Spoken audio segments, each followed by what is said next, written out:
Welcome back मेरे बच्चों। तो मैं अभिजीत आनंद आर्म्स एकेडमी की तरफ से आपके सामने नीट 60 डेज पावर सीरीज लेके आपके सामने हाजिर हूँ। आज हम लोग यूनिफॉर्म सर्कुलर मोशन करने वाले हैं और ये टॉपिक बहुत इंपॉर्टेंट है क्लास 11th के लिए, जिससे नीट में डायरेक्टली क्वेश्चन पूछा जाता है। प्लस 12th चैप्टर्स, वे 12th के कुछ चैप्टर्स है जो इनडायरेक्टली इस चैप्टर को यूज करके वहाँ भी सर्कुलर मोशन का डायनामिक्स वाला पोर्शन यूज किया जाता है। तो इस टॉपिक में मैं आपको kinematics as well as dynamics दोनों का आइडिया दूंगा, जिससे आपको समझ आपकी बढ़ जाएगी और आने वाले चैप्टर्स में इसकी एप्लीकेशन है, तो इस टॉपिक को देखना बहुत ज़रूरी है। और पिछले 43 ईयर्स में इससे भी 22 क्वेश्चंस पूछे गए, means almost every alternate year one question is coming from this topic. So you need to be very precise और इस चैप्टर को करते हैं और सीखते हैं। चलिए देखते हैं क्या इस टॉपिक में। सबसे पहले आता है angular position. What is angular position? तो जिस तरीके से अगर पार्टिकल हमारा लीनियर मोशन करता था, वहां पे हमें मेजरमेंट करने के लिए सेट ऑफ रेफरेंस फ्रेम चाहिए होता था। तो हम लोग एक रेफरेंस फ्रेम लेते थे, उसके रेस्पेक्ट में किसी की position, velocity, acceleration, displacement measure करते थे। उसी तरीके से अगर पार्टिकल सर्कुलर मोशन पे मूव कर रहा है तो there is first of all need of setting a reference line. तो रेफरेंस लाइन के लिए हम लोग सेंटर और एक एक्स एक्सिस को चूज कर लेते हैं, उससे एक रेफरेंस लाइन चूज कर लिए। दूसरा, हमारा सेंटर बहुत इंपॉर्टेंट है। So origin and reference line. What is origin? The centre is the origin and reference line is along the means x-axis. Now if a particle is at point P, the angle made by the position vector with reference to this x-axis is called what? Angular position of the particle. So angle made by it. So what is the angle being made by it? Is theta. यहाँ पे भी theta है और उसको हम लोग क्या बोलते हैं? एंगुलर पोजीशन बोलते हैं बच्चा। क्या बोलते हैं? Angular position. अगर वो वहाँ पे रुका हुआ है तब तो एंगुलर पोजीशन होगा उसका। अगर particle is moving all the time changing its angular position, then there will be an effect of what? Angular displacement आ जाएगा। तो अगला टॉपिक क्या आ जाता है? Angular displacement. ये क्या कह रहा है भाई हमें? तो सर अगर पार्टिकल ए पे पहले था, अगर बी पे चला गया, initially with reference to that axis, if it is making an angle of theta 1, कितना एंगल बना रहा है बच्चा?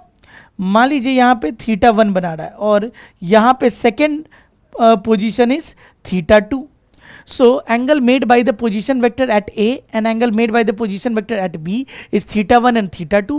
What is the angular displacement? So angular displacement is delta theta, that is theta 2 minus theta 1. So delta theta is nothing, theta 2 minus theta 1 is angular displacement. हाँ या ना? So this is our angular displacement और इसका एक formula भी दिया हुआ है, आर्क अपॉन रेडियस। अगर आपने बेसिक मैथमेटिक्स पढ़ा होगा तो वहाँ पे हम लोगों ने पढ़ते हैं क्या कि अगर एक पार्टिकल आर्क में मूव कर रहा है, यहाँ पे था और वो आर्क पे मूव करके यहाँ चला गया, तो ये जो एंगल होता है वो theta is defined as L upon R. If you remember, theta in radian is equal to L upon are.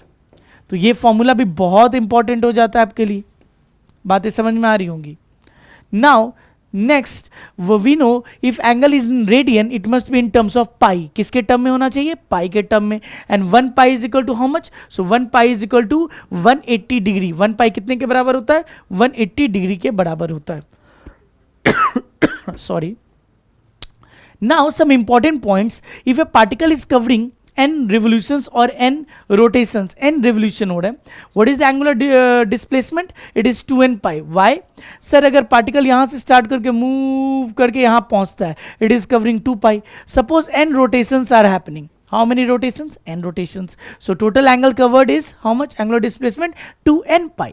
So we can say it is a scalar quantity. Large angular displacements are scalar quantity. Small angular displacements are vector quantity. तो आपको इसके great detail में नहीं जाना है, इसकी proving होती है through some paper law. You can watch it on YouTube. Paper के लॉ से कुछ पेपर को फोल्ड करके टेक्निक ऐसे वेक्टर और स्केलर प्रूव करने का। बट आप आसानी से याद रख सकते हो कि जब हम लोग बहुत बार रेवोल्यूशन या रोटेशन करते हैं, then it is not boiling down to zero. एक रोटेशन के बाद जीरो हो जाना चाहिए, 2 रोटेशन के बाद जीरो हो जाना चाहिए, ऐसा नहीं होता है। Generally it is 2n pi. So how come it is coming? Through naturally adding it using the law of algebra. तो अगर हमें normal law of algebra से ही इसका total angular displacement निकल रहा है, तो large angular displacements को हम लोग क्या बोलते हैं? Scalar quantity. Clockwise sense में अगर angular displacement हो रहा है, it is taken as negative. You might have studied in basic mathematics कि अगर पार्टिकल इस डायरेक्शन में रोटेट कर रहा है, इस पार्टिकल इस डायरेक्शन में गया है, then it is taken as negative. अगर एक पार्टिकल यहाँ से इस डायरेक्शन में गया है, इस डायरेक्शन में जा रहा है, then theta is taken as positive, theta positive लिया जाता है. So small angular displacements are vector quantity and large angular displacements are scalar quantity. चलिए आगे बढ़ते हैं. Now frequency and time period. What is frequency? Frequency is number of revolutions per second. कितना revolutions हो रहा है per second. That is called frequency. It can be in 1 RPM, 60 RPM, 1 RPS, 60 RPM. So like that. So basically the unit of frequency is hertz. ये आप लोग बचपन से पढ़ते आ रहे हैं कि ऐसा यूनिट ऑफ फ्रीक्वेंसी कितनी होती है, हर्ट्ज होती है. टाइम पीरियड क्या है? So number of revolutions done in 1 second is called time period. Yeah, oh sorry, number of revolutions done in 1 second is frequency only. It is basically time period is time taken to cover one rotation or one revolution. Time taken to cover one rotation or one complete revolution is called time period. इसकी unit seconds होगी. Time period is basically, अब थोड़ा सा ध्यान दो, unitary method लगाते हैं. What does it से कि अगर फ्रीक्वेंसी n है यानी number of revolutions n revolution, we have to find time. तो हम लोग क्या करेंगे,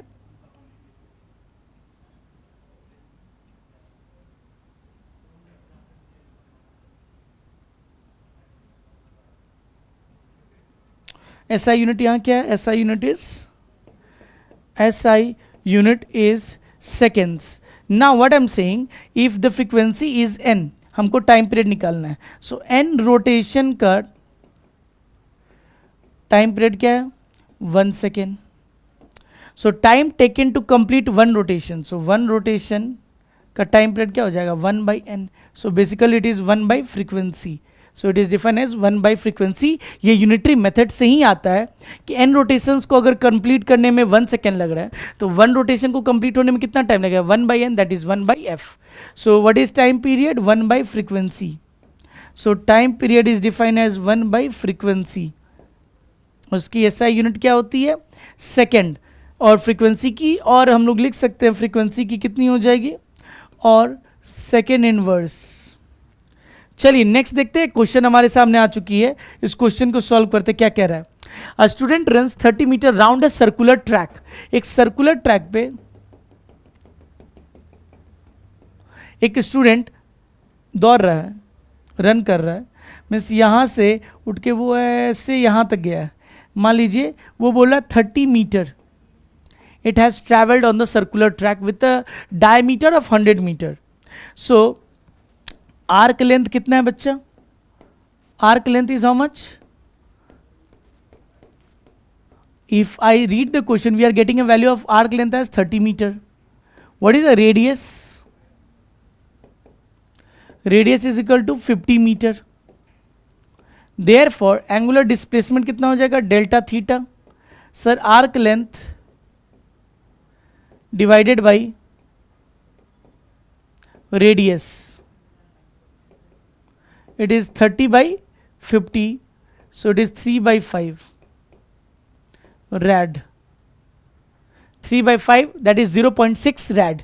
0.6 rad is the arc, means angular displacement. Now the kinematics comes. The first thing that is derived, means after angular displacement there is angular velocity. Angular velocity is nothing but किस speed पे ये angular displacement हो रहा है. आप watch करना, देखना. एक ऐसा angular displacement ऐसे हो रहा है circular motion. Now second motion in circular plane is so tell me which one, कौन सा ज़्यादा तेजी से हो रहा था, कौन सा ज़्यादा स्पीड में हो रहा था, सेकेंड वाला.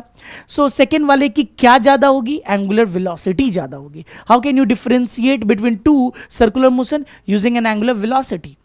तो अगर आप फैन को 2 नंबर स्पीड पे चलाओ तो फैन धीरे धीरे घूमता रहता है. अगर फैन को वही 5 स्पीड पे चलाओ तो बहुत तेजी से घूमने लगेगा. उसकी क्या बढ़ जाती है, एंगुलर वेलोसिटी बढ़ जाती है. अब इस एंगुलर वेलोसिटी को डिफाइन कैसे किया गया भाई, तो पहले एंगुलर वेलोसिटी के 2 टाइप्स होते हैं, उसको 2 तरीके से डिफाइन किया जाता है.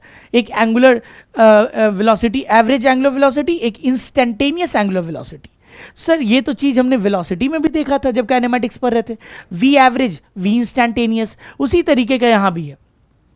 ओमेगा एवरेज को क्या डिफाइन किया गया है sir, delta theta upon delta T means change in angular displacement या angular displacement divided by total time taken, this time can be large. और यही चीज जब टाइम बहुत छोटी यूनिट हो जाती है, limit delta T tending to zero, then यही डेल्टा टी बहुत छोटा हो जाएगा तो उसे डी टी से रिप्रेजेंट करते हैं। तो किसी मोमेंट पे ओमेगा बताना है तो वो D theta by D T देगा, बट अगर थोड़े से लार्ज वैल्यू ऑफ टाइम के लिए एंगुलर वेलोसिटी बतानी है तो वो एंगुलर एवरेज हो जाएगा, वो delta theta by delta T होता है। सो बेसिकली टू टाइप्स है, ओमेगा एवरेज, ओमेगा इंस्टैंटेनियस। एक क्वेश्चन भी है इस पे, चलिए इसको क्वेश्चन को सॉल्व कर लेते हैं अगर क्वेश्चन के कंसेप्ट को समझना है तो। क्या बोल रहा है बच्चा, देखते हैं। अ particle is moving, a particle, इसको थोड़ा सा बड़ा कर लेते हैं।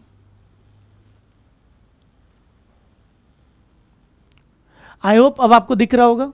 अ particle is moving with a constant speed in a circular path, एक सर्कुलर पाथ पे कांस्टेंट स्पीड से मूव कर रहा है। कैसे मूव कर रहा है, कांस्टेंट स्पीड से मूव कर रहा है। कांस्टेंट स्पीड कितना है बच्चा, find the average velocity to instantaneous velocity when the particle has described a velocity means displacement of pi by 2, यहां से लेके यहां तक पाई बाई 2 उसका डिस्प्लेसमेंट हुआ है। तो सबसे पहले क्या बताना है, average velocity, V average, average angular velocity नहीं बोला, एवरेज वेलोसिटी पूछा है। तो वी एवरेज कितना हो जाएगा बच्चा, डिस्प्लेसमेंट अपॉन टाइम टेकन। तो डिस्प्लेसमेंट हुआ कितना है, अगर हम डिस्प्लेसमेंट देखें, डिस्प्लेसमेंट अगर देखें, so basically this is the displacement, so this is R root two, so displacement is R root two divided by time. Sir time कितना होगा, कांस्टेंट स्पीड से मूव कर रहा है, time is equal to distance by speed. Total distance कितना है which it has travelled, means if you will see distance it is going via circular path, so it is 2 pi R का 1/4 part, 2 pi R by 4, why because if it would have travelled the whole circle तब 2 pi R होता, but 1/4 divided by speed v, तो ये कितना हो जाएगा sir, 2 pi R by 4v। So r get cancels, pi is not getting cancelled, so it is basically 2 root 2 times v upon pi. So this is average velocity. What is instantaneous, v instantaneous, हर समय speed instantaneous क्या है sir, वो तो v है। Therefore अगर हम उसका means average velocity to its instantaneous velocity, हर समय v वेलोसिटी से मूव कर रहा है, तो अगर मैं रेशियो ले लूँ, देयरफॉर रेशियो क्या हो जाएगा, ratio is 2 root 2 v by pi dot v getting cancelled, 2 root 2 divided by pi. So this is the ratio of average velocity to instantaneous velocity. I hope you have got it. Now moving to next part, this is the third question. Third question है ये, चलो इसे solve करते हैं। If angular displacement of a particle is given by theta, now angular displacement is 2 minus 2bt plus 3ct square. Find the angular velocity at time t is equal to 2 seconds. So angular velocity is omega. So let us find d theta by dt. It will be d theta by dt. What it will become, 0 minus 2b plus 6ct. Now at time t is equal to 2 seconds, omega at time t is equal to 2 seconds is what? So we will put the value of t is equal to 2 seconds here, 0 minus 2b plus 6c into 2, that is 12c minus 2b is the angular velocity at time t is equal to 2 seconds. किसी moment पे पहले generalize function of time ले आया, at any moment I will just put the value and get the result. Now relation between linear velocity and angular velocity, linear velocity angular velocity में एक relation find करते हैं, और वो relation बहुत important है। अगर आप देखोगे तो अभी सबसे पहले हमने start किया था angular displacement is equal to arc length upon radius, this is basically arc length divided by radius.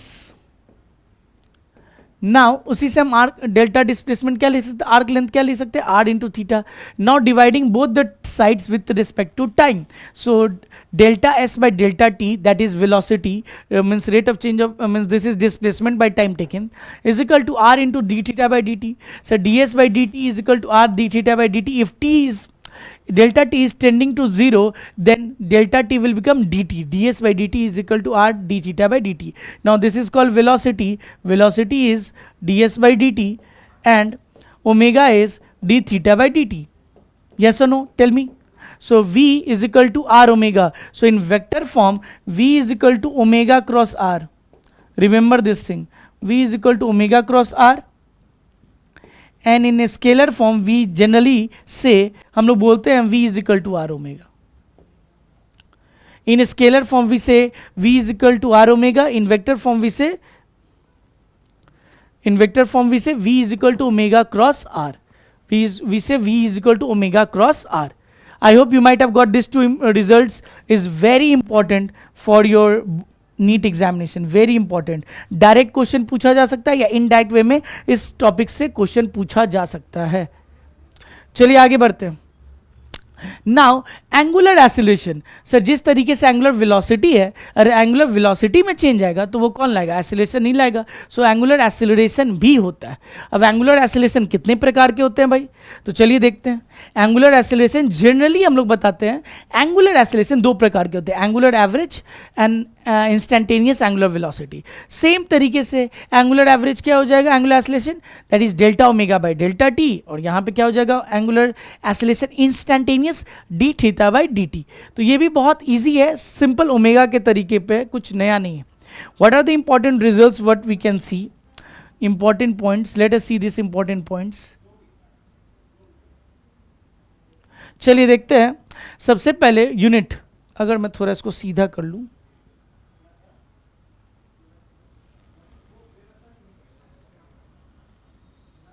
चलिए क्या बोल रहा है? Unit is what? Angular acceleration का रेडियन पर second square. Dimensions, since rad has no unit so time to the power -2. Angular acceleration is an axial vector. अगर particle ऐसे rotate हो रहा है, then take the right hand and curl it in the direction of the motion.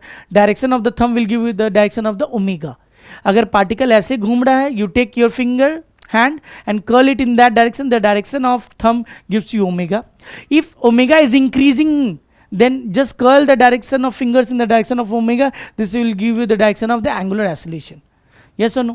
So angular oscillation is an axial vector. Its direction is same in the change of velocity. Velocity इस direction में बढ़ता जा रहा है तो उसी direction में होगा. अगर velocity इस direction में घटता जा रहा है, then it will be in opposite direction. नीचे हो जाएगा angular oscillation का direction.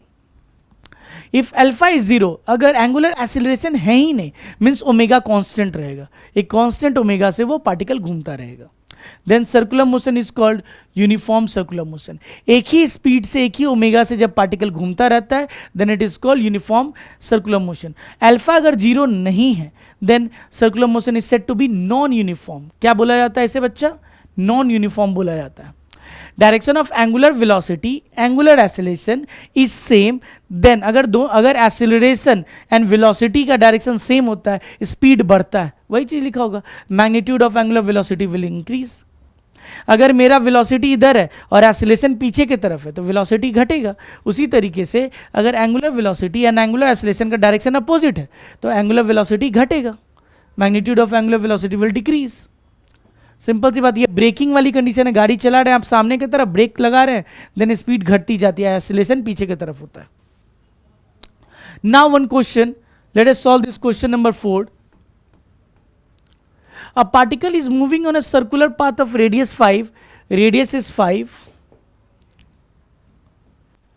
Radius is 5 metre and its theta is given. Theta is equal to t cube by 3 minus t square by 2. First angular displacement in first 3 seconds. Angular displacement कितना होगा? तो theta at time t is equal to 0 पे कितना है? 0. Theta at time t is equal to 3 पे कितना है? 3 to the power 3 by 3 minus 3 to the power 2 by, basically 3 to the power 2, it is 3 to the power 2 by 2 only होगा.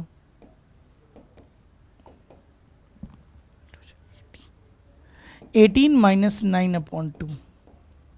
9 by 2 rad is the angular displacement. Second, average angular velocity, omega average. Omega average is nothing but delta theta by time taken. Delta theta हमारा आ चुका है 9 by 2 divided by time is 3, so basically it becomes 9/6 rad per second. Third is what? Angular velocity at time t is equal to 2 seconds. If I've got theta is equal to t cube by 3 minus t square by 2, then I can find omega. Omega is equal to d theta upon dt. So it becomes what? 3 t square by 3 minus 2 t by 2. So 3 gone, 2 gone, basically t square minus t. So what does omega become at time t is equal to 2 seconds? T is equal to 2 seconds पे 2 का power 2 minus 2, that is 4 minus 2 is 2 rad per second. क्या बन जाएगा? 2 rad per second is our angular velocity. Now question number 4 question number 4, angular acceleration. So angular acceleration from here I can get what? Sir, alpha is equal to d omega by dt. So differentiate this one. If I differentiate, I will get 2t minus 1. So we can get the value of alpha at any particular time by putting the value t. At time t is equal to 2 seconds. 2 into 2 is 4. 4 minus 1 is 3. So alpha at time t is equal to 2 is equal to 3 rad per second square. कोई ज़्यादा hard नहीं है, सारा फॉर्मूले पे मैंने questions करा दिया है. यही कॉन्सेप्ट आपको आना चाहिए सो दैट आने वाले चैप्टर्स में आपको ज़्यादा समझ में आए और आप ज़्यादा मीन्स एक भी क्वेश्चन नीट में इस टॉपिक के छोड़ ना सके. चलिए आगे बढ़ते हैं. Now equations of circular motion. जिस तरीके से लीनियर मोशन में अपना इक्वेशंस होते हैं उसी तरीके से एंगुलर रोटेशनल मोशन में भी इक्वेशंस होते हैं. That is what? Tell me. Sir omega is equal to omega naught plus alpha t, जैसे v is equal to u plus a t होता है, जैसे s is equal to u t plus half a t square होता है. तो displacement यहाँ theta से represent करते हैं. Theta is equal to omega naught t plus half alpha t square. Acceleration के जगह पे अल्फा एंड वी यू के जगह पे omega naught. V square is equal to u square plus 2as. उसी तरीके से ओमेगा फाइनल का square is equal to omega initial का स्क्वायर प्लस 2a मतलब अल्फा, s मतलब theta. So omega square is equal to omega naught. Now SNth is equal to u plus a by 2 into 2n minus 1. ये formula आपके tip of the tongue पे होनी चाहिए. अगर नहीं है तो फिर नीट निकालना मुश्किल हो जाएगा मेरे बच्चों. तो खेल खत्म हो जाएगा. आप इस चीज को समझिए. अगर फॉर्मूला नहीं याद है तो बेटा खेल खत्म.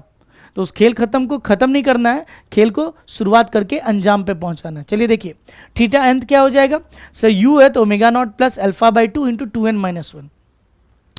टोटल डिस्प्लेसमेंट, ये अच्छा फॉर्मूला है, बहुत important. Total displacement is equal to v average into time taken. इसको हम लोग ये भी बोलते हैं displacement is equal to v average into time taken. तो यहां पे एंगुलर डिस्प्लेसमेंट क्या हो जाएगा? थीटा इज इक्वल टू क्या हो जाएगा बच्चों? Theta is equal to omega average into time taken. What is omega average? Sir, omega naught plus omega final divided by 2 into time taken. So these are the equations of the motions of circular motion. और इन questions को हम कर सकते हैं. चलिए बताइए क्या है question. A grind stone starts from rest जिसकी omega initial is how much? Omega initial क्या हो जाएगा मेरे बच्चा?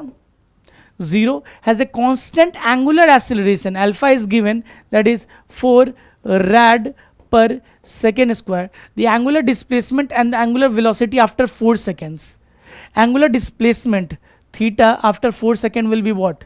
So theta is equal to omega initial into time plus half alpha t square. Omega initial तो 0 है, half what is alpha?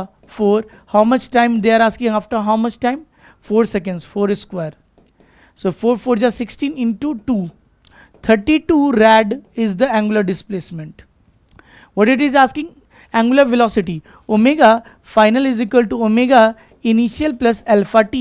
So what is omega initial? Angular displacement and angular velocity after 4 seconds. Angular initial कितना है? 0 plus alpha is what? 4. After 4 seconds it becomes 16 rad per second. See how can we apply the equations of the motion? किस तरीके से हम लगा सकते हैं. चलिए आगे देखते हैं. और अपना मोस्ट इंपॉर्टेंट आ जाता है acceleration in circular motion. Sir अभी तक हमने पढ़ा एंगुलर एक्सेलरेशन, वो नहीं था क्या? Angular acceleration is a typical case of acceleration in circular motion. Basically circular motion में 4 तरीके के एसिलेशन होते हैं। एक होता है सेंट्रीपिटल एसिलेशन, जिसको हम लोग एसी बोलते हैं बच्चा, क्या बोलते हैं? एसी। तो इसका नाम दे देते हैं, दिस इज सेंट्रीपिटल एसिलरेशन। इसको क्या बोलते हैं बच्चा? Tangential acceleration. इसको क्या बोलते हैं? Tangential acceleration. इसको क्या बोलते हैं? Tangential acceleration. दूसरा इज नेट एसिलरेशन, और चौथा क्या है? एंगुलर एसिलेशन, जो ऑलरेडी हम लोगों ने देख रखा है, एंगुलर एसिलरेशन। तो 4 तरीके के एसिलरेशन है, centripetal, tangential, net acceleration and angular acceleration. बच्चा इसमें पूछता है सर हमने एक और नाम सुना हुआ सेंट्रीफ्यूगल, तो don't confuse right now with centrifugal. Centrifugal बाद में आता है, वो एक स्यूडो फोर्स के चलते आता है। अभी आप याद रखो centripetal, tangential, net acceleration and angular acceleration, ये 4 तरीके के एसिलेशन है। सेंट्रीपिटल का वैल्यू कितना होता है? v²/r और r ओमेगा स्क्वायर, जिसको हम लोग ये भी लिख सकते हैं r into omega square. Tangential acceleration कब आएगा? जब पार्टिकल की वेलोसिटी, स्पीड धीरे धीरे बढ़ रही होगी या घट रही होगी। अगर स्पीड चेंज करेगा तो वो किसके चलते करेगा? टेंजेंशियल एसिलेशन के चलते। What is a net? A net is basically the resultant of AC and A tangential. AC हमेशा किधर लगता है? अगर मैं आपको बताऊं, कभी भी पार्टिकल सर्कुलर मोशन कर रहा है तो एसी हमेशा किसके तरफ लगेगा? सेंटर के तरफ लगता है। अगर मेरा पार्टिकल इधर है, यहाँ है, यहाँ है, यहाँ है, अगर इस तरीके से मूव कर रहा है तो बेसिकली हमेशा ये किस सर की तरफ होगा बच्चा? सेंटर की तरफ होता है। अगर मैं ये सेंटर मान लूँ तो basically all the time acceleration एक रहेगा किसकी तरफ? सेंटर की तरफ रहता है। एसी ऑलवेज, एसी सेंटर की तरफ होती है। और उसकी वैल्यू कितनी होती है बच्चा? मैंने अभी जस्ट बताया, AC is equal to v²/r and v is equal to r omega का whole square by r, that is r omega square. अगर इसकी पार्टिकल की स्पीड बढ़ रही है, धीरे धीरे बढ़ रही है या घट रही है, then there will be tangential acceleration. और टेंजेंशियल एसिलेशन का डायरेक्शन या तो स्पीड के डायरेक्शन में होगा, अगर बढ़ रही है तो, अगर घट रही है तो अपोजिट डायरेक्शन में होगा। अगर ये स्पीड बढ़ रही है तो स्पीड के डायरेक्शन में होगा, अगर स्पीड घट रही है तो स्पीड के अपोजिट डायरेक्शन में होगा। What is angle made by the AC and AT? 90 degree. AC और AT के बीच में एंगल कितना बन रहा है? 90 डिग्री। कितना बन रहा है? 90 डिग्री। कितना बन रहा है? 90 डिग्री। सो अपना AT क्या हो जाएगा? Tangential acceleration, change in speed, किस रेट से स्पीड चेंज हो रहा है। Mod of v vector velocity vector is basically speed, speed किस रेट से टाइम के रिस्पेक्ट में चेंज हो रहा है। सर इसकी कोई वैल्यू नहीं आती आर ओमेगा या वी, नहीं, इसकी वैल्यू बस यही होती है। नाउ ए नेट, सो बेसिकली अगर 2 एसिलेशन है मेरा तो नेट एसिलेशन क्या आ जाएगा? If I will take the vector sum, तो वेक्टर सम मेरा क्या आ जाएगा? वेक्टर सम मेरा इस डायरेक्शन में आ जाएगा। अगर मैं देखूं vector sum, this is nothing but A net, this is a net. अगर मैं देखूं ए नेट आ जाएगा, क्या आ जाएगा बच्चा? मेरा ए नेट आ जाएगा। इस तरीके से हम नेट एसिलेशन निकाल सकते हैं। So what it becomes? A net, a net is equal to √AC² plus AT²। क्योंकि उनके बीच में एंगल 90 डिग्री है तो हम लिख सकते हैं AC² plus AT² is the net acceleration. हाँ या ना? चलिए आगे बढ़ते हैं। और last was what? Alpha. Alpha is basically AT/r। अगर टेंजेंशियल एसिलेशन होगा, अगर स्पीड इंक्रीज हो रहा है या डिक्रीज हो रहा है तो ओमेगा चेंज कर रहा है। अगर ओमेगा चेंज कर रहा है तो वहां पे टेंजेंशियल एसिलेशन होगी, अगर ओमेगा चेंज नहीं कर रहा है तो टेंजेंशियल एसिलेशन नहीं होगी। Now dynamics of circular motion. Dynamics में हम लोग सेंट्रीपिटल फोर्स के बारे में बात करते हैं, सेंट्रीफ्यूगल फोर्स के बारे में बात करते हैं एंड टेंजेंशियल फोर्स के बारे में बात करते हैं, क्योंकि यही 3 प्रकार का फोर्स होता है। सो सबसे पहले सेंट्रीपिटल फोर्स क्या होता है? Just now we have seen, जब भी एक बॉडी सर्कुलर मोशन करेगा एक सेंटर के तरफ एसिलरेशन होगा ही होगा, और उसकी वैल्यू कितनी होती है? v²/r। So AC is how much? v²/r, या जिसको r ओमेगा स्क्वायर भी बोल सकते हैं। दोनों वैल्यू बोला जाता है। तो सर एक्सेलरेशन कोई ना कोई फोर्स लेके आया होगा, so a force which is acting toward the centre and is producing centripetal acceleration is called centripetal force. तो कोई नया फोर्स नहीं है, any pre existing force will become my centripetal force in our case. तो कोई existing force like tension, electrostatic force या spring force ही कोई फोर्स मेरा सेंट्रीपिटल फोर्स का काम करेगा और बॉडी को सर्कुलर मोशन में रोटेट कराने का हेल्प करेगा। सेंट्रीफ्यूगल फोर्स कैसे आता है? तो सेंट्रीफ्यूगल फोर्स या तो बॉडी पे सेंट्रीपिटल फोर्स लग रहा होगा या तो बॉडी पे सेंट्रीफ्यूगल लग रहा होगा, दोनों नहीं लगेगा। It depends upon the frame of reference. किस पे डिपेंड करता है बच्चा? Frame of reference. अगर एक सर्कुलर मोशन पे अगर हो रहा है बॉडी पे, अगर एक सर्कुलर मोशन हो रहा है बॉडी का, मान लीजिए ये बॉडी सर्कुलर मोशन कर रहा है वी से, तो अगर मैं पर्सन को इसी के ऊपर बैठा दूं तो ये मेरा नॉन इनर्शियल फ्रेम का ऑब्जर्वर हो जाएगा, क्योंकि इसके ऊपर में एक सेंटर की तरफ हर समय एक्सीलरेशन होगा और वो कितना होगा सर? AC के बराबर होगा, क्योंकि वो सर्कुलर मोशन कर रहा है। तो उसके लिए ये पार्टिकल तो रेस्ट में हो जाएगा, हाँ या ना? अगर मैं उस बॉडी पे ही एक आदमी को बैठा दूं तो वो तो हमेशा उस बॉडी को अपने नीचे देखेगा, तो वो रेस्ट में आ जाएगा। तो जब भी ये नॉन इनर्शियल फ्रेम का ऑब्जर्वर है तो उसके लिए हम लोग क्या डालेंगे? एक स्यूडो फोर्स बाहर की तरफ डालेंगे। क्या डालेंगे?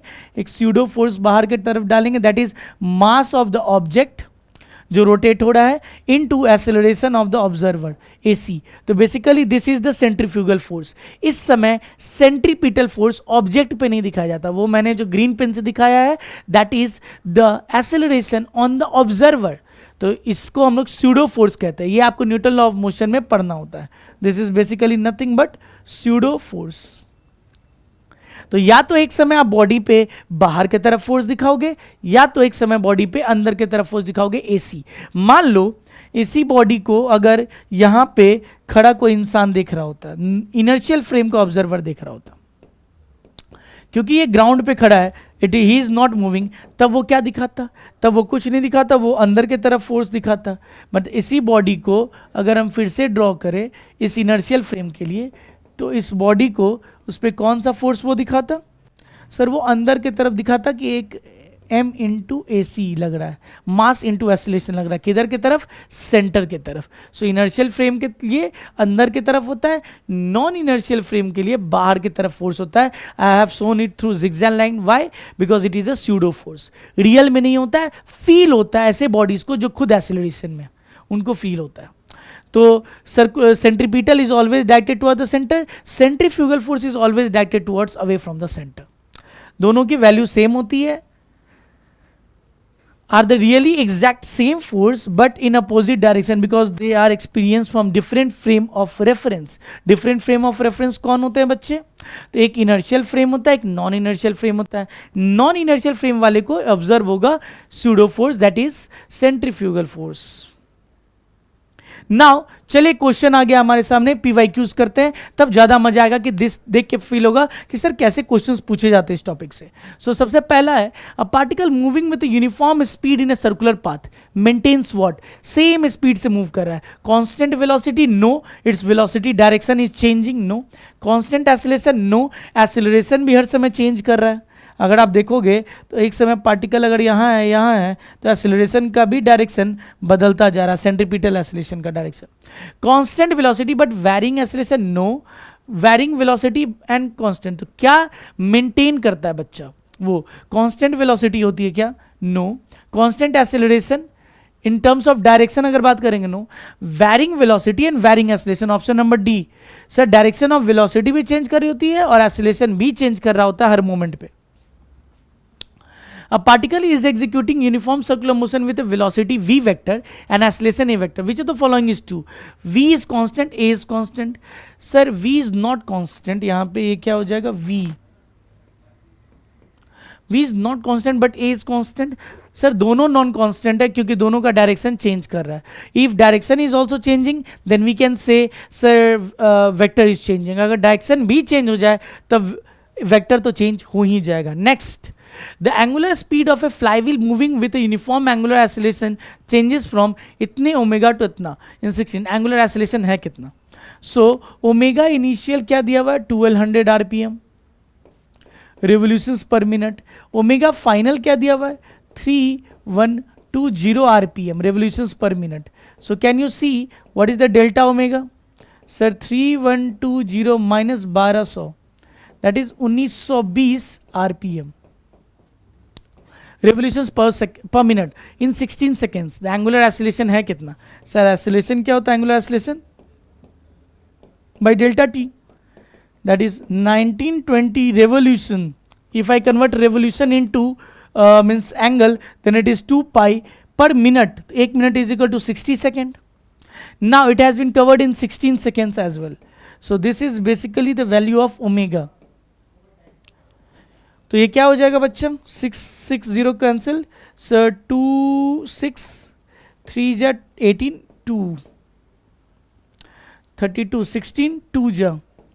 I think 4 pi is the answer. 4 pi. So option is given 4 pi.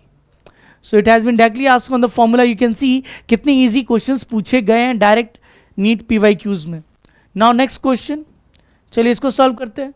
The angular speed of the wheel of A vehicle is increase from इतना आरपीएम टू इतना आरपीएम. जब भी आरपीएम दिया हो समझ जाना ओमेगा दिया हुआ है. So omega is equal to 360 revolutions मतलब 2 पाई पर मिनट मतलब 60 डिवाइड कर दो. Omega final is 1200. So 1200 into 2 pi divided by 60 is omega final. Time कितना दिया हुआ है sir? 14 seconds.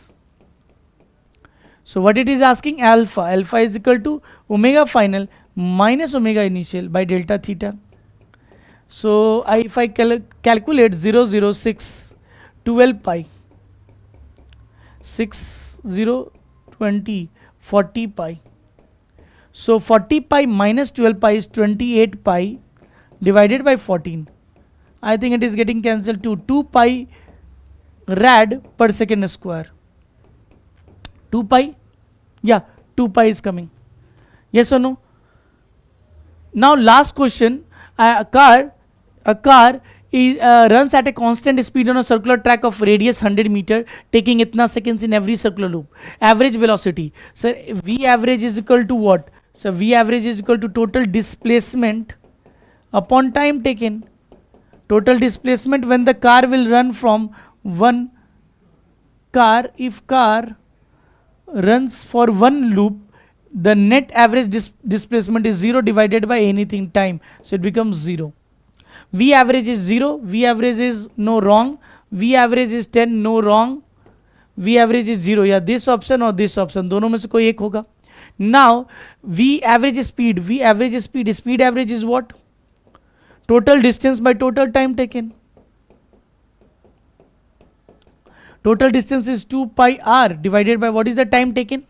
62.8. So 2 into 3.14 into radius is what? Tell me.